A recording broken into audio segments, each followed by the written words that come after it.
So, for his benefit, because I had to do this a lot, I created social zone. And that's over here. That's anywhere but red zone. It's like, yeah, but,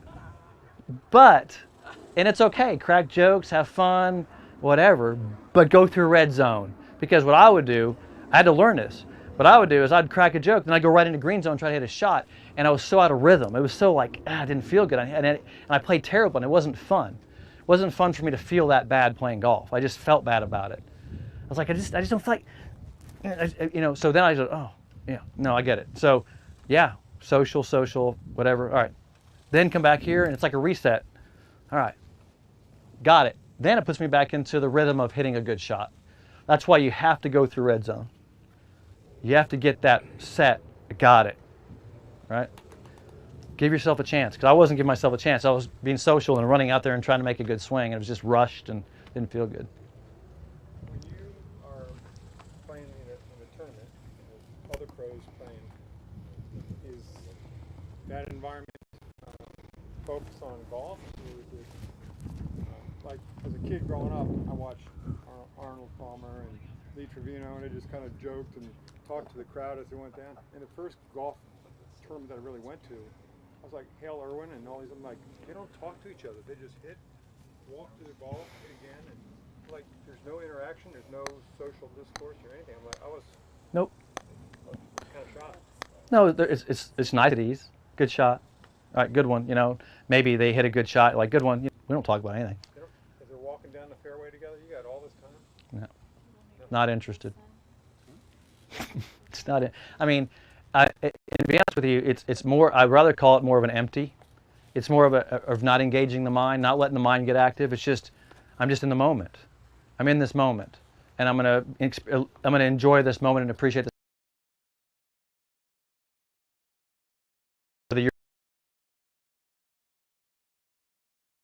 That takes energy, but it also distracts from my emptiness. And empty, from the place of empty, doesn't mean there's nothing there. The place of empty makes it easy to pick my line. It makes it easy. Place of emptiness, because I can make decisions easy, and I can be in my rhythm easier.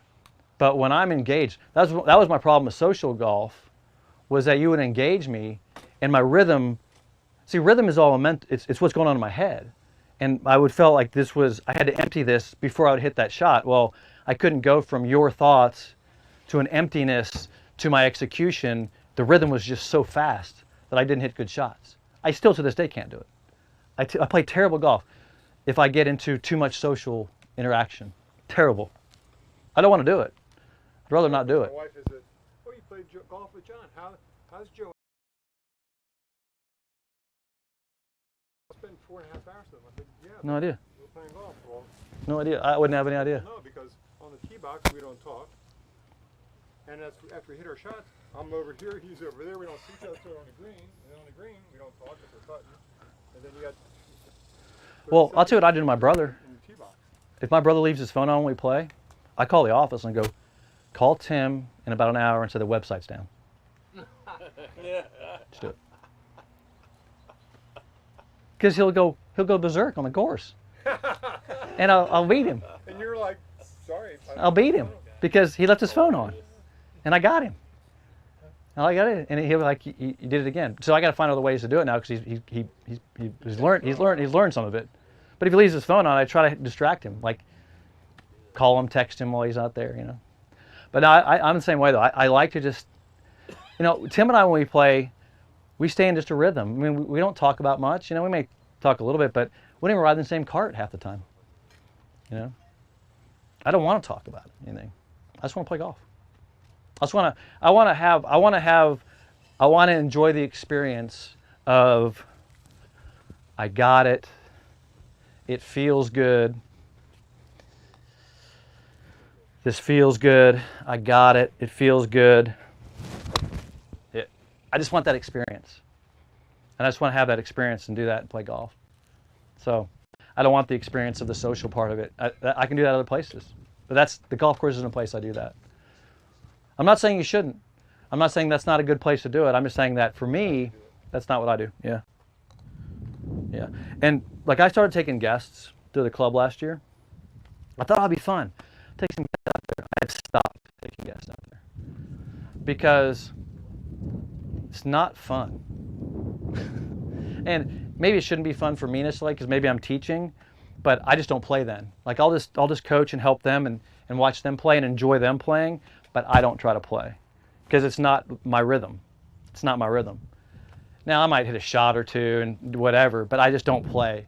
Like me lining up a putt, to me it's laughable. Think about me trying to make a putt with my students on a green, trying to make a putt.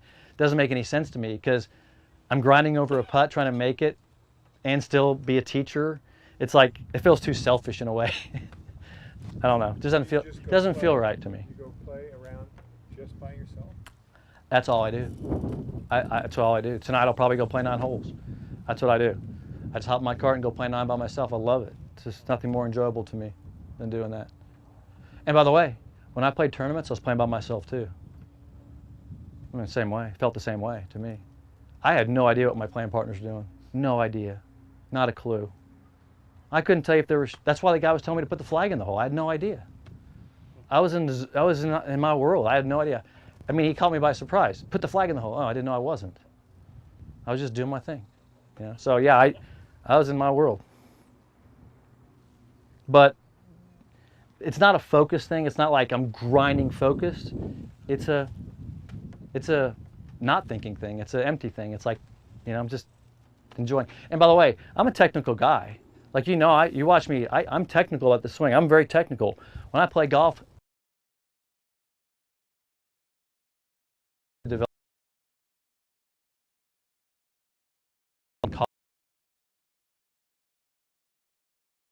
it all go. I've learned it. Maybe it's how I've done it as red zone, green zone. I've learned to just let go. I have no technical thoughts when I play. Zero. None. They're gone. I just go execute. I just step in, set up, and then execute.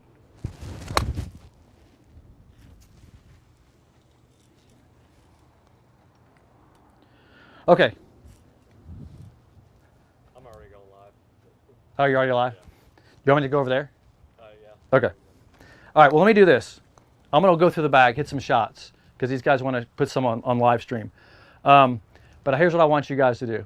Because they can't see the ball flight necessarily. I want you to rate my shots on a scale of 1 to 10. So I'll just give you a quick example. And I'll kind of talk you through my swing too. I'll get a little technical with you, but so if I hit a good shot, this is an 8-iron. If I hit a good shot like this, what would you rate that on 1 to 10? Okay, 9, 10, right? Pretty good. Okay. All right. Actually, I think not bad for a robot, but 9-iron. It is a 9-iron. It is a 9-iron. Then it wasn't a very good 8-iron, man. So a 1. All right. I said 2. All right. So if I do this though, because this can happen. If I hit one perfect, like not perfect, but if I hit one straight, but see I caught that thin, what's that rated? 6. Yeah. So I mean I would say it's a 3, but even though it might look good, didn't sound good, didn't solid. So we got to rate them. Now it'll get easier when I hit a driver because they go more left and right. But all right. So I want you guys to rate my shots, and as I hit these shots, I'll kind of walk you through some of the stuff Mo taught me about the swing. Here's the first thing that I try to, and this is going to sound somewhat analytical, but it's really not when you kind of figure this out. I'm trying to put my body in a position where I make the least amount of mistakes. Now, the address position that I'm teaching all of you here at the school is the single plane address. But let's look at it from the perspective of an address. Legs are what? Straight, right? So straight. Tilted from the waist. A lead arm is what? Straight. So what's straighter than straight? My back of my hand, because of my tilt, is to the target. So now the tilt in the back of my hand create a position where the face can be square. So I've simplified by the tilt and my trail hand on the club, skipping the rock, taking out the rotation, eliminated any chance for mistakes. So now all those elements together allow me to have a swing that now has less variables, less moving parts. This is all Mo. Second thing, let's talk about the motion. Notice from this position at address, when I take the club back, this is the same spatial relationship I have at address from here to here. It's like the club is attached to me. So I am basically moving the club in the same relationship to my body to here. Which some of you feel extension, right? It feels like extension, right? Okay? And we found out that's a lot of movement in the body. And then from here, I just fold up the right arm. So it's just extension, fold. And every time the club goes on plane when I do that. So what is plane? Plane is nothing more than the design of this golf club. Club's designed on this plane. You need to swing the club on a path that matches the way this club's designed. That's all it is. So I've taken this club, put it on its plane, moved it the way it's designed, and if I do that, it should square up. 9.5. I'll tell you if it's not a 9.5. I'll let you know, because if I hit it bad, I'll say no. Now, here's what's cool about this, is that you want to, because I've put my body in these positions, hand to the target, non-rotational body tilt, it almost makes it hard to hit it bad. Because even bad swings, even if I get the ball position a little bit too far back,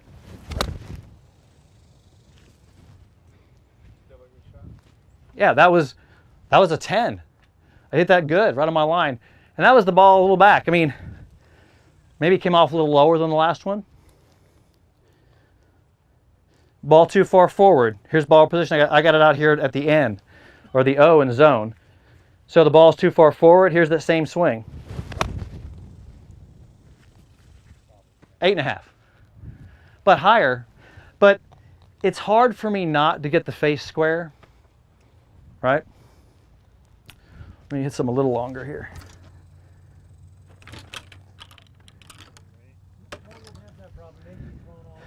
Yeah, it'd be like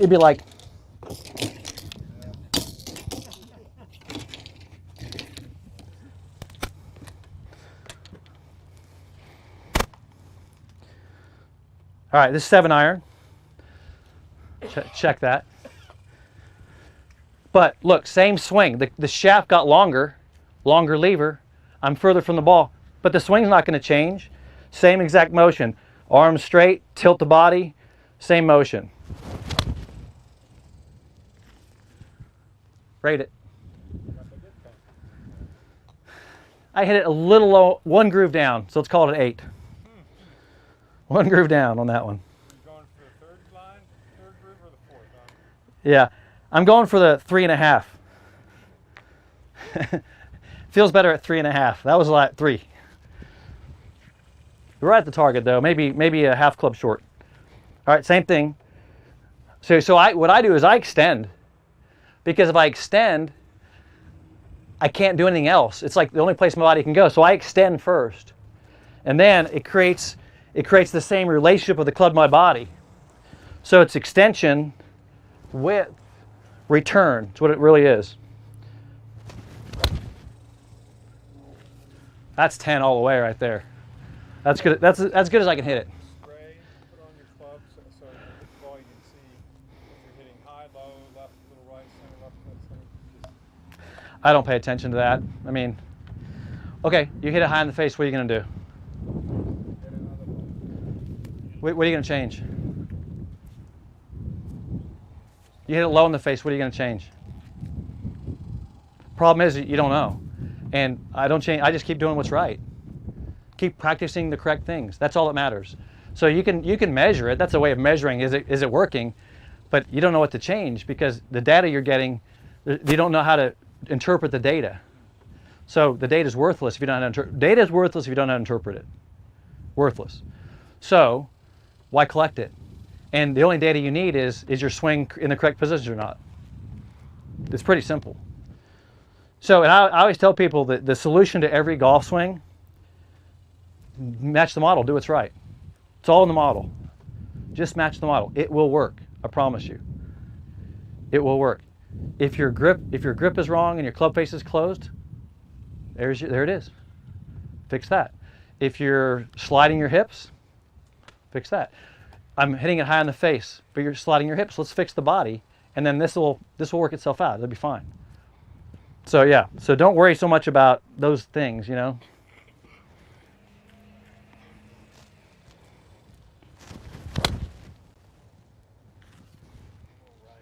Yeah. 7.5. It was right side of the green, but it was a little fanned open.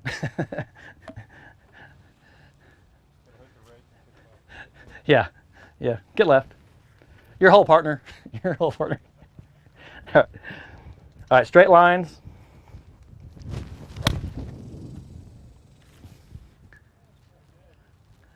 Rate it. 9.5. I like that. 9.5. Hard to be perfect. Hard to be perfect. Tough crowd. So same thing. Straight lines. And look, extension, width. Because look, same space, same space, same space, same space. Makes that ball just get in the way. 11. I like that. When you hit a really good shot on your YouTube channel, you know, I think somebody that hadn't seen you before, when you say, I absolutely nailed that. I nailed that, yeah. Don't you just feel happy right then, don't you? Yeah. Yeah, I mean, it just looks like pure joy. Oh, yeah. Well, they asked Mo, I get it. You know, they asked Mo, why do you like hitting balls? You know what he said? Feels good. It wasn't, oh, I like to hit him straight and watch him. No, feels good. I mean, that's cool, right? All right, 3-wood. This is the club that got in my bag from that YouTube video. But what's interesting is I have 2 3-woods. This one goes shorter than my other one. So one I use for driving, one I use for hitting into green. So like you guys will talk about clubs and say, well, what clubs have in my bag? I change clubs out based on the course I'm playing. Like there's a course I play where I can't get home on any of the par 5s, but some of the driving holes I don't want to hit driver off of, so I put my other 3-wood in because I can't get home on the par 5s anyway, and I carry my longer 3-wood. It goes 20 yards longer. It's almost a driver. But then I play the course where I can get home on a par 5 from 245. I carry this 3-wood. So there's some clubs that come in and out. Not a bad thing to do if you have, you know, different wedges that go different yardages, different even drivers. You know, I have certain drivers that go lower because, okay, it's raining. I don't want the ball to plug. I want the ball coming in lower. Put my other driver in, hit some lower shots, get some roll out of the ball. So there's different stuff I do in my bag. All right, 3-wood. Look at this. Same swing. Ball's more forward. Same motion.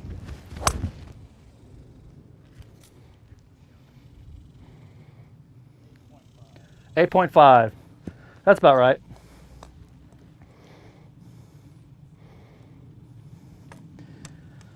Now the ball position I use for my 3-wood is right at the O on the zone, right at the O. I can go a little forward or a little back, but that's pretty average for where my ball position is. All right, same straight lines. You want to hit that? That was sweet. I felt that over here. 10. Yeah, that was a 10. That felt good in my hand. You hit with it slightly descending? Yeah. Why though? Ball position. Yeah. Look out for bugs. Hey. Thought you were serving lunch. All right, so watch. This is off the Z, so a little bit more forward, a little more trajectory. Hit a little behind it, actually. Okay, 5. Well, you had something in your peripheral. Yeah. You had bugs in your way. He was trying to put those in the ball. That's a rabbit.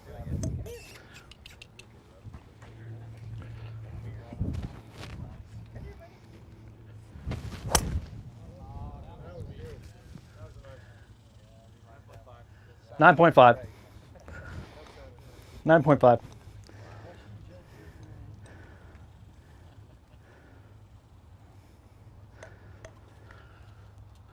Let me do this. Oh, I have my other 3-wood. So watch this 3-wood. So first of all,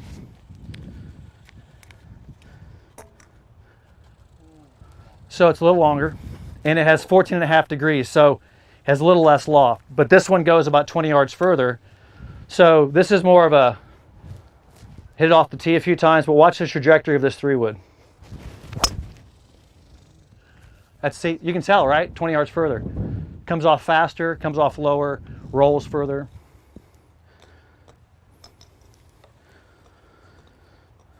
But that's not great for landing on a green.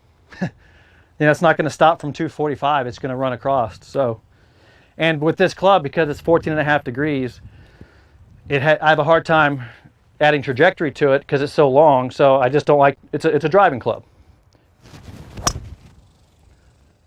And it's a bullet, right? I mean, it's 8.5, 9. Went a little left. Yeah, it turned a little. Still hit the fairway though. Is that because you came No idea. path on? No idea. Felt a little left. I don't know. I try not to analyze anything. I just go back to the fundamentals. Same setup. Get my lines. See, didn't change anything. Just went back to my swing. I try not to think too much.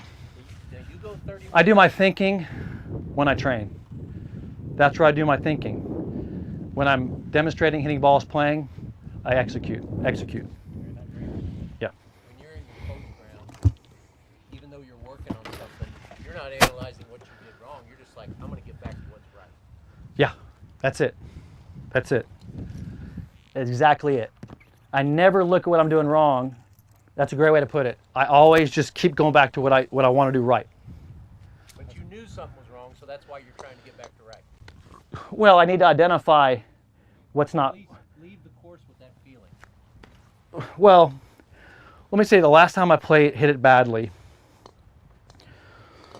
Last year I played a round where I just didn't hit it very good, and it's pretty simple for me. Just didn't hit it good. Just my sequence felt bad. Like I felt fast. I felt fast, even though if you would have videotaped my swing, you wouldn't see a fast swing. It looked exactly like my other swings, but it felt fast to me. Tim was out in the range. Tim, watch me hit a couple. Ball position. My ball position got too far forward, and I was chasing the ball, trying to get to it. Ball position. And this is the problem: is that if you would have gone to the range and said, "I'm going to fix my swing because I'm hitting it bad," it wasn't the swing. It was ball position. It was one of the basic stuff. So what I'm saying is, if you have bad data, you're going to produce bad analysis. So, that was my thing, is ball position. Well, then I put my ball back, and of course it felt a little weird at first, like it feels back now. But then, literally in 10 swings, my rhythm started coming back. Took about 10 or 15 swings, and all of a sudden, it's back. Simple. So, got to be careful not to get too analytical about it. Okay, here's Thor's hammer. Well, again, extension, just the ball positions forward and on a tee.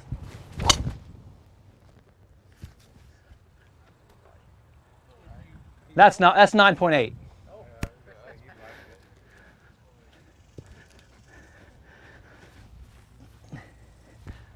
What are you gonna ask?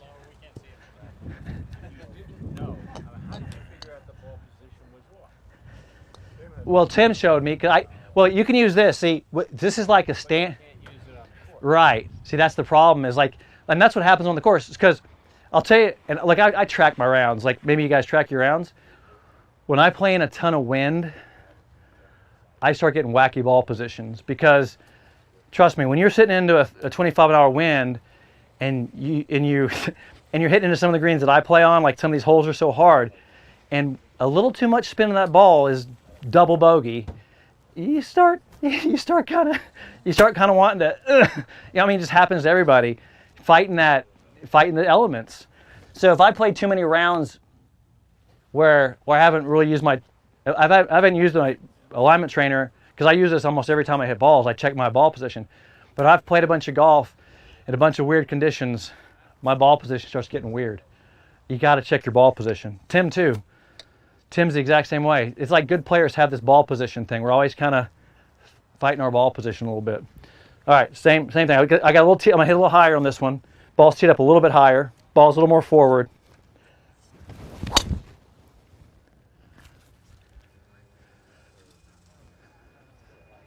Nine. I'd 10? 10? Okay, 10. I mean, it was good. It was good. I felt good.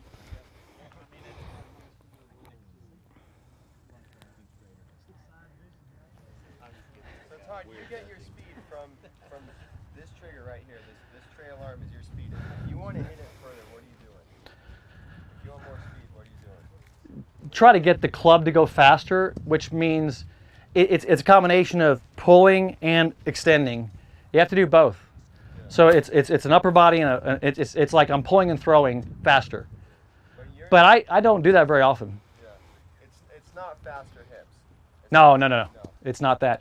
Because the hips, let's put it this way. My hips have a range of motion. I've taught you that in the school. This is my range of motion of my hips. So going fast or going slow, they're going to go through the same range of motion.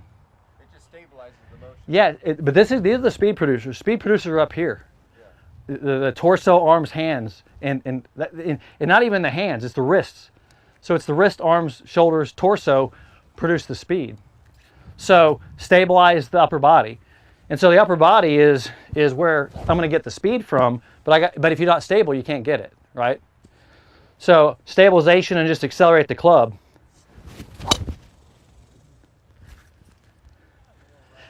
But see that flight?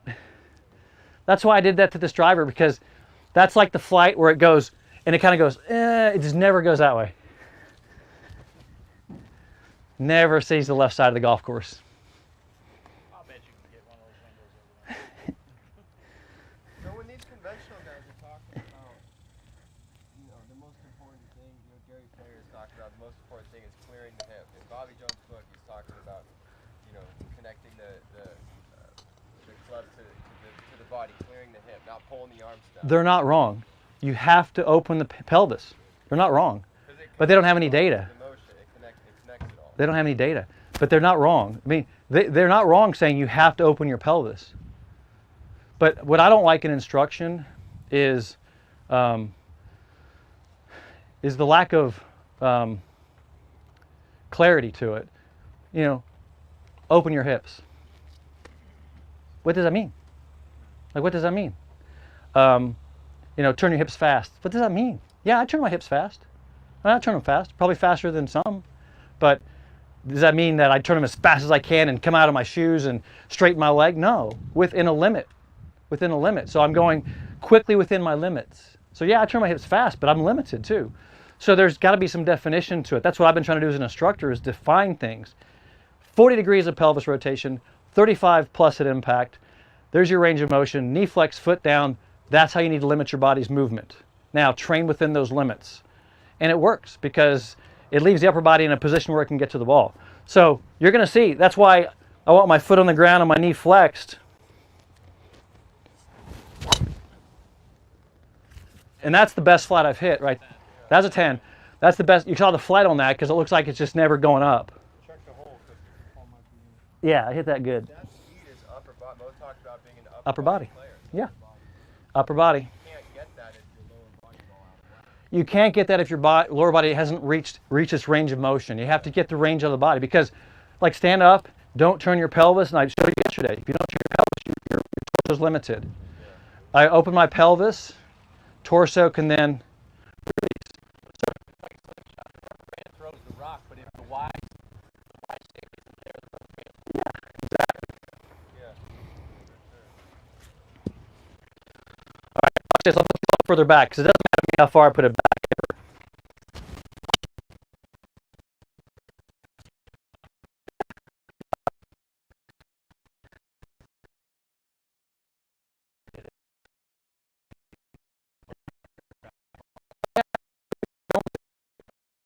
Coke bottle, Did you do it?